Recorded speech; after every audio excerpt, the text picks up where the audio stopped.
It started with a simple, random question, one of those weirdly cute things your partner asks out of the blue. Would you still love me if I were a plant? I never imagined my answer would spark a fight, or that just hours later, my wife would be talking about divorce. How did something so small turn into something so serious? My name's Jason, I'm 28, and I've been married to Emily for 6 months now. We've always had a calm, somewhat serious relationship, not cold or boring, just stable. We weren't the type to joke around much. I figured that out pretty early on when I once made a dumb pun during dinner, and she just blinked at me like I'd grown a second head. I'm not really a jokester anyway, so it worked out fine. We focused on building a life together. Quiet mornings, takeout on Fridays, and weekend errands that made us feel like a team. That's why what happened still doesn't make sense to me. It was late afternoon and I was half slouched on the couch, flipping channels after a long day. Emily walked into the living room, sat on the armrest next to me and asked, "Would you still love me if I were a plant?" I blinked. Not gonna lie, it caught me off guard. She'd never asked something like that before. It felt like one of those TikTok relationship quizzes people use to test each other's affection in quirky ways. And I get that there's no right answer, but I also knew this could be a trap. So I tried to respond in a way that felt both loving and imaginative. I looked her in the eye and said, completely seriously, "Of course I'd love you. I'd water you regularly. Make sure you get sunlight for photosynthesis. I'd be the best plant dad ever." Now maybe to you, that sounds sweet in a nerdy kind of way. To me, it was sincere. I was trying to say, even if you changed into something completely different, I'd still take care of you. But as soon as the words left my mouth, I could tell something was wrong. Emily's face changed, just dropped, like I'd insulted her. "You think this is funny?" she asked, her voice cold. I sat up straight. "No, I wasn't joking." She crossed her arms. "That was insensitive." "Wait, how?" I was genuinely confused. "I wasn't trying to be funny. I meant I'd take care of you." I thought it was a sweet answer. She shook her head, eyes narrowed. "You could have said something meaningful, that you'd love me no matter what, that you'd cherish me even if I couldn't speak or move. But photosynthesis, Jason, really?" I got defensive. Maybe I shouldn't have. But in the moment, it felt ridiculous. I hadn't meant harm, and suddenly I was being painted like I'd mocked her. I was trying to give a thoughtful answer. It's not like I laughed or anything. And then, because the universe has a sense of cruel timing, gushaying, I did laugh, just a small, awkward chuckle. Not at her, at the situation. But it was too late. "See, you're not taking me seriously at all," she said, pushing off the couch. That's when she said the word that froze my blood. "Maybe we should get a divorce." Divorce over this? I stared at her, mouth half open. How did we get here? Why did such a small, silly moment feel like the last straw to her?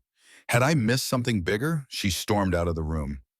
I sat there in stunned silence, wondering if a single sentence, just a few words, could really shake the foundation of a marriage. Have you ever said something you thought was harmless, only to realize later how deep the wound went? I didn't sleep that night. I lay in bed staring at the ceiling while Emily stayed in the guest room. I could hear her moving around, zipping up bags and opening drawers. My heart sank deeper with every little sound. What was I supposed to do? Chase her down and beg her to explain how my attempt at being thoughtful somehow turned into an unforgivable offense? How did we get here? At breakfast the next morning, she didn't join me. No good morning, no eye contact. Just the quiet clinking of her spoon against a mug in the other room. When I finally got up the nerve to talk, she didn't even look up from her phone. Sheesh. "Em, can we please talk about last night?" She didn't answer at first. Then finally she said, "I've said what I needed to say." "But you're seriously considering a divorce over one sentence?" She slammed her mug down, finally meeting my eyes. "It's not about one sentence, Jason. It's about everything. You don't take things seriously. You never have. And I'm tired of always feeling like I'm not being heard." That hurt, because I do take her seriously. I've always tried to show up, on time, with love, with consistency. Sure, I've never been the overly romantic, heart on my sleeve type, but I thought we had a quiet understanding. I didn't realize that under the surface, she felt so unseen. I sat down on the couch, staring at the wedding photo hanging on the wall across from me. Just 6 months ago, we were smiling like we had everything figured out. What happened to that couple? I texted her later that day. Just a simple message. Can we talk? Please, I don't want to lose you over this. No reply. Later that evening, I heard her talking on the phone. Soft, hushed words behind a closed door. I couldn't make everything out, but I caught the name, her mom. That's when it hit me just how real this was. She wasn't just mad. She was building a case, seeking backup, maybe even planning the next steps. What would you do if someone you loved decided you were no longer worth trying for over something they never told you was a problem? I started questioning everything. Was I really that detached? Had I brushed off her feelings more often than I thought? I knew I wasn't perfect, but had I slowly made her feel like she didn't matter? And still, I couldn't shake the feeling that this whole situation, felt out of proportion.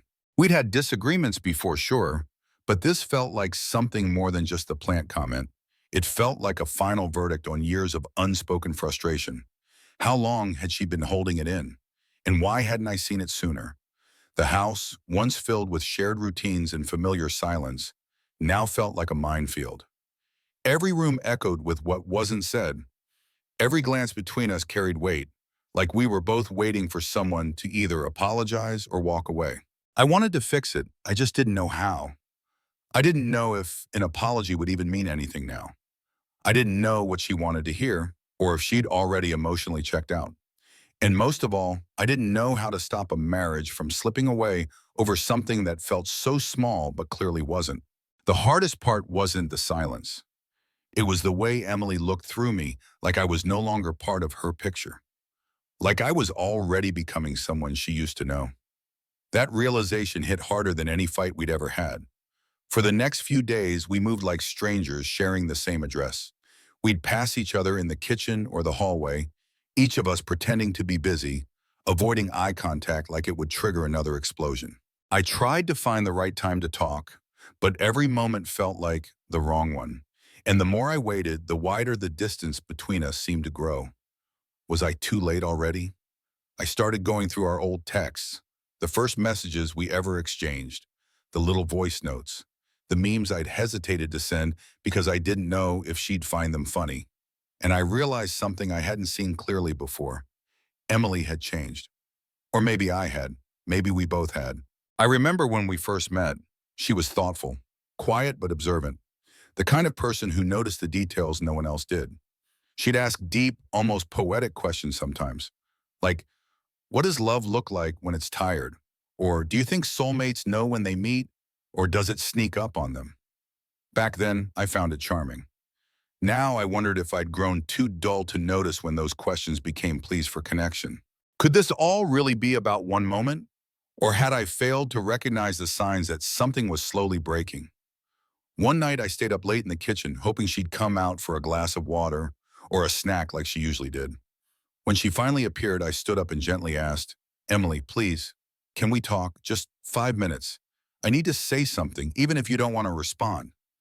She didn't say no. I took a breath. I know I screwed up. Not because I said something cruel, but because I didn't understand what you were really asking. I thought I was being sweet in my own way, but I see now that you needed something more. You needed to feel loved, seen, taken seriously. And I didn't give you that. Not then, and maybe not for a long time before that. She stared at me, and for a moment I couldn't read her at all. Then she whispered, you made me feel like I was silly, like I was too much.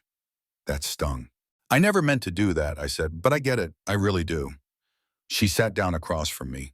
It's not just the plant thing, it's everything. I feel like I've been asking for more closeness, more emotional honesty, and you either don't hear me or pretend you don't. I felt like the air had been punched out of me. Why didn't you tell me sooner? I did, she said softly, just not with words. How many moments had I missed? How many subtle signs did she give me that I dismissed as quirks or mood swings? What about you? Have you ever looked back and realized the person you love was asking for help in ways you didn't know how to see? We didn't come to a solution that night. There were no grand promises or tearful hugs, but for the first time in days, We were finally talking again. Not yelling, not shutting down, just talking. It wasn't peace. But maybe it was the first fragile sign of hope. The next morning, the house felt different. Not lighter, not exactly, but less tense, like a storm had passed. And though everything was still wet and damaged, at least the winds had stopped. Emily and I still weren't back to normal. We didn't hug, didn't kiss, didn't fall into the easy rhythms we used to share. But there was something in her eyes that hadn't been there for days. Softness. Hesitation, maybe. But not total coldness. I held on to that. Over the next few days, we talked more. Quiet, careful conversations over coffee or folding laundry. We didn't dive into the heavy stuff right away.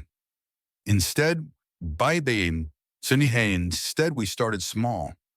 I asked how her day went and actually listened. She asked what I was reading on my phone. It felt like learning to walk again after an injury. Every step cautious, every word measured. And yet, something still loomed in the air. One evening, while we were both sitting on the porch, she finally asked it, "Why do you love me?" I turned toward her, caught off guard. "What? Why do you love me, Jason? What makes you feel that?" I wasn't prepared, not because I didn't know the answer, but because I'd never had to say it out loud before. "I love the way you think about things no one else notices," I said. "I love how your silence isn't empty. It's full. I love how you care, so deeply it scares you sometimes. And I love that even when you're angry with me, you still care enough to want to be understood." Her eyes watered, just a little. She looked down at her hands like she didn't know what to do with all that. "That's what I needed to hear that day," she whispered. Not something clever, not something safe. And I realized she wasn't asking a quirky question about being a plant. She was asking if I'd still love her when she's different, if I'd still show up when she's not easy to love, when she's vulnerable, when she feels ridiculous or fragile or not enough. Have you ever misunderstood a loved one's question only to realize later that it was really a quiet cry for reassurance? We talked a long time that night. Not all of it was easy. She told me she felt emotionally lonely for a while, like she was carrying the relationship's emotional weight alone, that sometimes she needed tenderness and instead got logic. That what felt like calm and stable to me had started to feel cold and distant to her. I didn't get defensive this time. I just listened. And then I told her the truth. I didn't know how to respond to certain emotions because no one had ever shown me how. That I often answered with humor or practicality, not to avoid her feelings, but because I was scared I'd mess it up if I tried to go deeper. That I wasn't avoiding her, I was trying not to disappoint her.